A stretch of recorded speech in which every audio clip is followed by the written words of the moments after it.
ان کے الفاظ بالکل واضح تھے۔ لیکن آج تو کروڑوں عیسائی طلاق لیتے ہیں اور دوبارہ شادی بھی کرتے ہیں۔ کیا اس سے وہ کم عیسائی ہو جاتے ہیں؟ زیادہ تر لوگ کہیں گے نہیں۔ اس کا مطلب یہ ہے کہ پیروکار خود طے کرتے ہیں کہ وہ کن اصولوں پر کتنا عمل کریں گے۔ تو کوئی ایک عیسائی جنسی اخلاقیات کا دعویٰ کرنا بہت مشکل ہے۔ یہ تو بہت بڑا نقطہ ہے۔ اور جنس کا کیا؟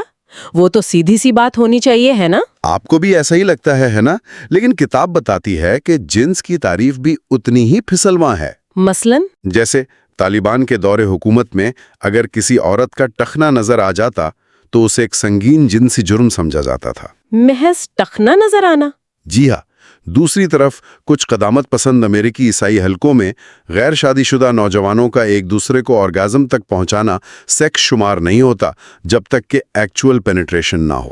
اور پھر یسوع کا قول بھی ہے کہ اگر تم نے کسی عورت کو شہوت کی نظر سے دیکھ بھی لیا تو تم اپنے دل میں اس کے ساتھ زنا کر چکے ہو۔ بالکل، یہاں تو صرف ایک سوچ ہی گناہ بن گئی۔ تو جنس کی تعریف عمل سے لے کر لباس اور سوچ تک پھیلی ہوئی ہے۔ اسی طرح ارانیت کا تصور بھی ہے۔ کتاب اسے آدم اور حوا کی کہانی سے جوڑتی ہے، جب جنت سے نکالے جانے کے بعد انہیں پہلی بار اپنی ارانیت پر شرمندگی ہوئی۔ اور یہ شرمندگی کا احساس تاریخ میں بار بار نظر آتا ہے۔ مائیکل اینجلو نے جب سسٹین چیپل کی چھت پر اپنی پینٹنگز بنائیں تو اس میں انسانی جسموں کو برہنہ دکھایا تھا۔ اوپر کپڑے پینٹ کر دیے جائیں۔ یہاں ایک اور تضاد بھی ہے۔ کچھ حلقوں میں جب تک دخول نہ ہو اسے سیکس نہیں مانا جاتا۔ یہی منطق امریکی صدر بل کلنٹن نے اپنے دفاع میں استعمال کی تھی کہ انہوں نے تکنیکی طور پر جنسی تعلقات قائم نہیں کیے۔ جی، لیکن یہی عمل جو شادی سے پہلے سیکس نہیں تھا، شادی کے بعد کسی اور کے ساتھ کرنا ناقابل قبول زنا بن جاتا ہے۔ سیاق و سباق سب کچھ بدل دیتا ہے۔ بالکل۔ اسی طرح کتاب بتاتی ہے کہ کچھ مسلم اور ہندو علاقوں میں دو مردوں کا ہاتھ میں ہاتھ ڈال کر چلنا دوستی کی علامت ہے، لیکن اگر اسی معاشرے میں ایک مرد اور ایک عورت سرعام ہاتھ پکڑ لیں تو اس کے واضح جنسی معنی نکالے جاتے ہیں۔ تو ہم نے دیکھا کہ جنس کی تعریف کتنی لچکدار ہو سکتی ہے، لیکن کیا ہو اگر کوئی مذہب اسے مکمل طور پر ہی رد کر دے؟ کتاب اسی سوال کا جواب دیتی ہے، اور اس کی شروعات بدھا کے ایک چونکانے والے قول سے ہوتی ہے۔ یہ واقعی ایک طاقتور قول ہے۔ بدھا نے اپنے ایک بھکشو سدینا سے کہا تھا، تمہارے لیے یہ بہتر تھا کہ تمہارا عضو تناسل کسی زہریلے سانپ کے منہ میں داخل ہو جائے، بجائے اس کے کہ وہ کسی عورت کے رحم میں داخل ہو جائے۔ باپ رے! کیونکہ سانپ تمہیں صرف اسی زندگی میں موت دے گا، لیکن یہ عمل تمہیں موت کے بعد اذیت اور جہنم کی طرف لے جائے گا۔ یہ تو بہت ہی شدید بات ہے۔ یعنی ان کے نزدیک جنسی عمل سے روحانی موت یقینی تھی۔ یہ تو ہپولیٹس کی کہانی سے بالکل الٹ ہے۔ بالکل 180 ڈگری الٹ۔ بدھ مت اپنی ابتدائی شکل میں بنیادی طور پر ہر قسم کی جنس کے خلاف تھا۔ ان کے نقطہ نظر سے جنسی خواہش تمام خواہشات کی جڑ ہے، ایک آگ کی طرح۔ ایک آگ ہے، ایک جذبہ ہے، اور یہی جذبہ روشن خیالی یعنی نروان کی راہ میں سب سے بڑی رکاوٹ ہے۔ خود سدھارتھ جو بعد میں بدھا بنے، انہوں نے سچائی کی تلاش میں اپنی بیوی اور نوزائیدہ بچے کو چھوڑ دیا تھا۔ اور وہ کہانی بھی تو ہے جب شیطان مارا نے انہیں گمراہ کرنے کی کوشش کی تھی۔ جی، کتاب اس کا بھی ذکر کرتی ہے۔ جب سدھارتھ بودھی درخت کے نیچے بیٹھے تھے تو شیطان مارا نے انہیں ورگلانے کے لیے اپنی 3 سب سے خوبصورت بیٹیوں خواہش، لذت اور حوص کو بھیجا، لیکن سدھارتھ ثابت قدم رہے۔ اور یہی سوچ ہمیں ابتدائی عیسائیت میں بھی بہت واضح طور پر نظر آتی ہے نا؟ بہت زیادہ۔ کتاب کے مطابق سینٹ پال، جن کی تعلیمات نے عیسائیت کی تشکیل میں کلیدی کردار ادا کیا، ان کی سب سے بڑی خواہش تھی کہ تمام لوگ ان کی طرح جنسی پرہیزگار یعنی سیلیبریٹ رہیں۔ اچھا، یعنی شادی بھی نہیں؟ انہوں نے شادی کی اجازت تو دی، لیکن صرف ایک آخری حربے کے طور پر۔ ان کا مشہور قول ہے، آگ میں جلنے سے بہتر ہے کہ شادی کر لو۔ یعنی شادی کو بھی صرف ایک مجبوری سمجھا جا رہا تھا، خوشی یا محبت کا اظہار نہیں۔ یہ تو آج کی سوچ سے بالکل مختلف ہے۔ بالکل، اسے گناہ سے بچنے کا ایک ذریعہ سمجھا گیا، اور اس کی سب سے بڑی مثال خود یسوع تھے۔ انہوں نے بیوی اور بچوں کے بغیر زندگی گزاری۔ کتاب کہتی ہے کہ اگر کوئی یہ سوال پوچھے کہ یسوع کس کے ساتھ سیکس کرتے، تو جواب بہت سادہ ہے، کسی کے ساتھ نہیں۔ جی، ان کی شخصیت کو جنس سے بالاتر سمجھا گیا۔